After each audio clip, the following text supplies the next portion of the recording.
16 اکتوبر 2013 کا سورج کلاچی کے لیے بالخصوص اور پورے خیبر پختونخوا کے لیے بالعموم اپنے ساتھ تاریکی لے کر غروب ہوا۔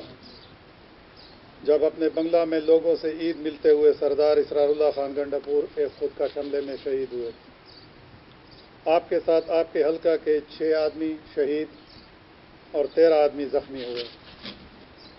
اس حملے کی ذمہ داری اگلے ہی روز ایک نام نہاد طالبان گروپ نے قبول کر لی تھی، لیکن میں اس دن سے یہ ماننے کے لیے تیار نہیں تھا اور نہ ہوں۔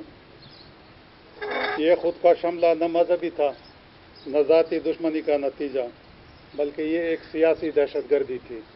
میں اسی وقت ان مجرمان کو نامزد کرنا چاہتا تھا، لیکن میرے قانون فہم خیر خواہوں نے مجھے ایسا کرنے سے منع کر دیا، کیونکہ ان کے خیال میں کسی کو سزا دینے کے لیے وہ قانونی مواد کافی نہیں تھا۔ ماں سوائے پاک فوج کے ہر ادارے نے اور ہر شخص نے مجھے مایوس کیا۔ میں نے پچھلے 4.5 سال میں ہر اس شخص اور ادارے تک پہنچنے کی ہر ممکن کوشش کی جو کہ اس پوزیشن میں تھا کہ میری مدد کر سکتا، مگر افسوس کہ 90% لوگوں نے مجھے مایوس کیا، لیکن جن 10% لوگوں نے میرا ساتھ دیا انہوں نے ایسا ساتھ دیا کہ جس کا بدلہ میں ساری عمر اپنی پوری کوشش کے باوجود بھی ادا نہیں کر پاؤں گا۔ ان 10% لوگوں کی وجہ ہی سے میں آج اس قابل ہوا ہوں کہ ملزمان کو باقاعدہ طور پر نامزد کر سکوں۔ شہداء کے بیشتر و رساء اور زخمیوں کے اختیار دینے کے بعد میں یہ پریس کانفرنس کر رہا ہوں۔ میرے پاس 16 اکتوبر واقعہ کے متعلق ایسا مواد موجود ہے جس کی بنیاد پر میں ان لوگوں کو نامزد کر رہا ہوں، اور اس پریس کانفرنس کے بعد میں ملوث لوگوں کی تحریری نامزدگی کے لیے RPO اور DPO کے پاس جا کر ان کو باقاعدہ درخواست بھی دوں گا۔ 16 اکتوبر واقعہ میں ملوث ملزمان یہ ہیں: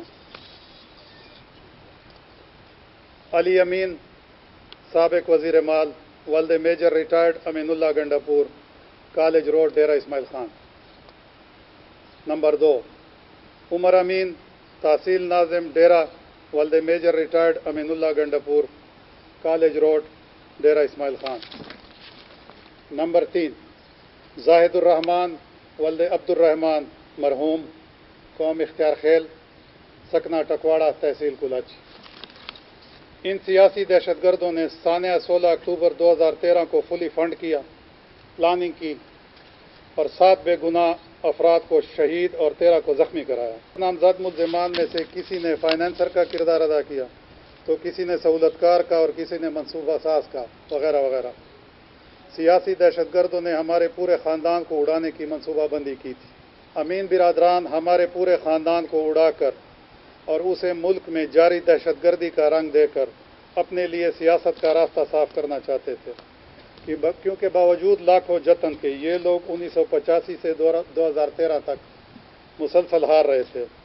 اگرچہ ڈیرہ کا حلقہ یہ لوگ PTI کی پاپولر ویو کی وجہ سے حادثاتی طور پر جیت گئے تھے، لیکن ان کو پتہ تھا کہ ڈیرہ میں دوسری بار جیتنا ممکن نہیں ہے۔ خودکش کو خریدنے کے لیے 50 لاکھ روپے دیے گئے۔ اس واقعہ کا ماسٹر مائنڈ، یعنی جس نے پیسے لے کر خودکش بھجوایا تھا، حال ہی میں امریکی ڈرون حملے میں جہنم واصل ہو چکا ہے۔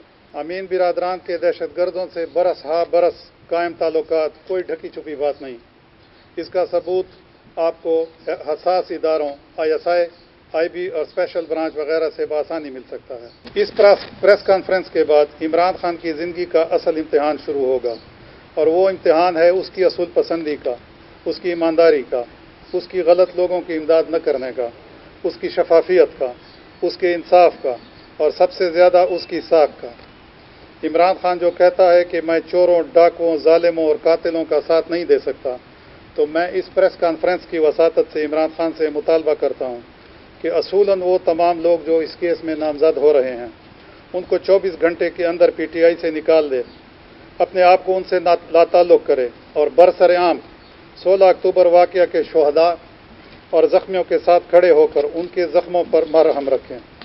چیف جسٹس پاکستان ثاقب نثار صاحب سے پرزور اپیل ہے کہ وہ سانحہ 16 اکتوبر 2013 کا سو موٹو نوٹس لیں۔ میں صوبائی حکومت اور IG خیبر پختونخوا سے درخواست کرتا ہوں کہ اس پریس کانفرنس کے فوراً بعد متعلقہ حکومتی ادارے تمام نامزد ملزمان کو گرفتار کریں، ان کے نام ECL پہ ڈالیں اور چالان مکمل کرنے کے بعد کیس کو فوجی عدالت میں چلائیں۔